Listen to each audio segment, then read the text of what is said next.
one of the main things also, your biggest decision-making tool at the end of the day is your conscious mind. Conscious mind is like the UI, of a computer, where it has all the buttons, all the icons, right? This is where you make the decisions from. Based on what you press, it will start activating certain things.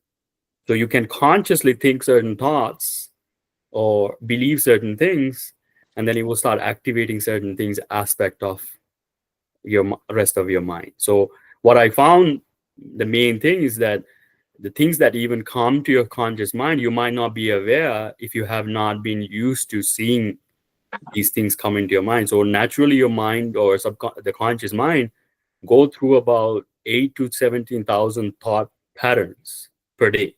So what that means is like, if you think like, oh, I'm doing well, or I'm getting sad, that's those are two thought systems. So thought patterns. So you go through about 8 to 17,000 a day on average, and 95% we are not aware of them. It just kind of goes through. That's why when you become more aware and more mindful, you started to become more aware of these thought patterns that are running in your conscious mind, and more, and you can start to get control it. You can start to substitute it. But that's kind of the idea, is understanding that there's this certain amount of thoughts that runs throughout the day, and then usually a thought lasts for about 5 to 10 seconds, even shorter sometimes, depending on how rapid your thinking is. So a person who's working, thinking, they might have really fast thinking, but that fast thinking comes with a specific nature, like type A personality, or like that's what happened to me, right? Like I would do things really fast, right?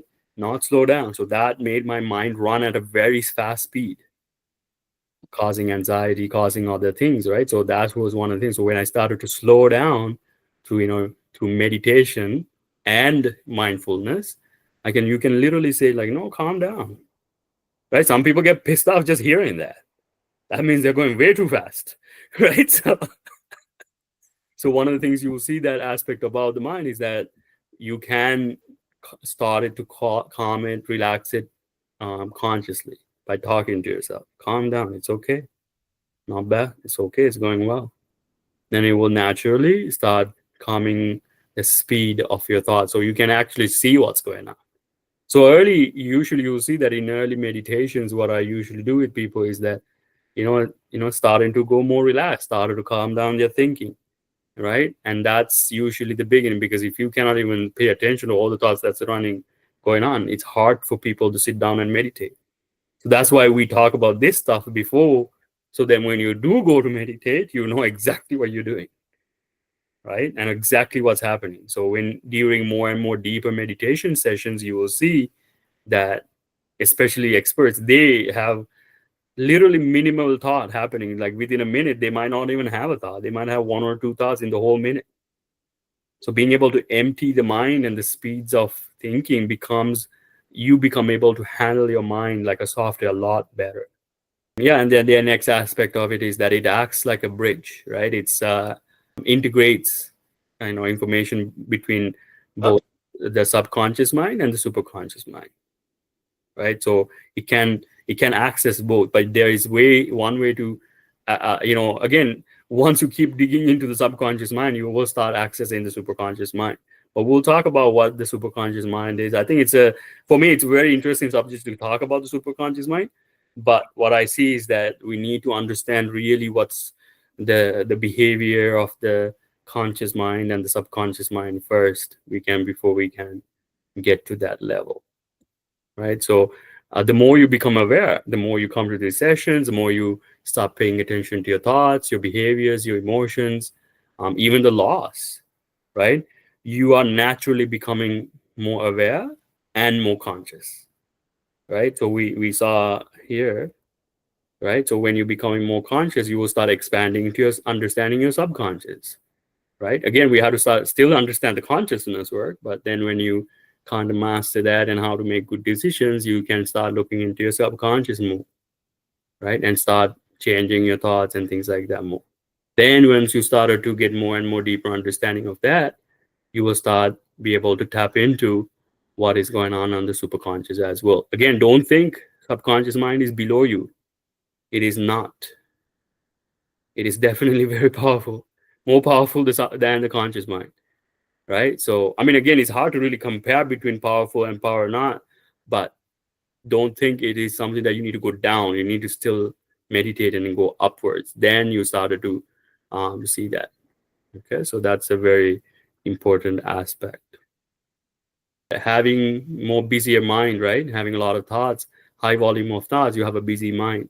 But your job is to kind of keep it relaxed so you can process things better, right? So that's usually why when you go to either counseling or coaching, whatever it may be, the one of the main things we do is that we started to look at what are the thoughts that you're working with here. Is these thoughts even helping you? So starting to calm it down and processing these thoughts becomes usually our like a critical piece of our coaching or counseling, whatever it may be. Okay, so that understanding is key. And you'll see that with higher, like as your high awareness increases, you will become more capable. You will start to have develop more skills. You'll be able to do more things. You understand more people better. You just know, you will feel like you will just understand and you can do things a lot more easily. So you will see that pattern as well as you're doing it. Okay. And then what we'll talk about, setting goals and, source of your willpower and all these things. These things will come in more and more, but you will see that if you want to kind of take this on your own to develop your conscious mind, so you start exploring it more, start, journaling more, right? I think, like, writing down your thoughts, keep a journal. That's one of the main practices that I do with my clients is that first things I tell them, keep a journal, right? See what you're thinking about, see how you're thinking, right?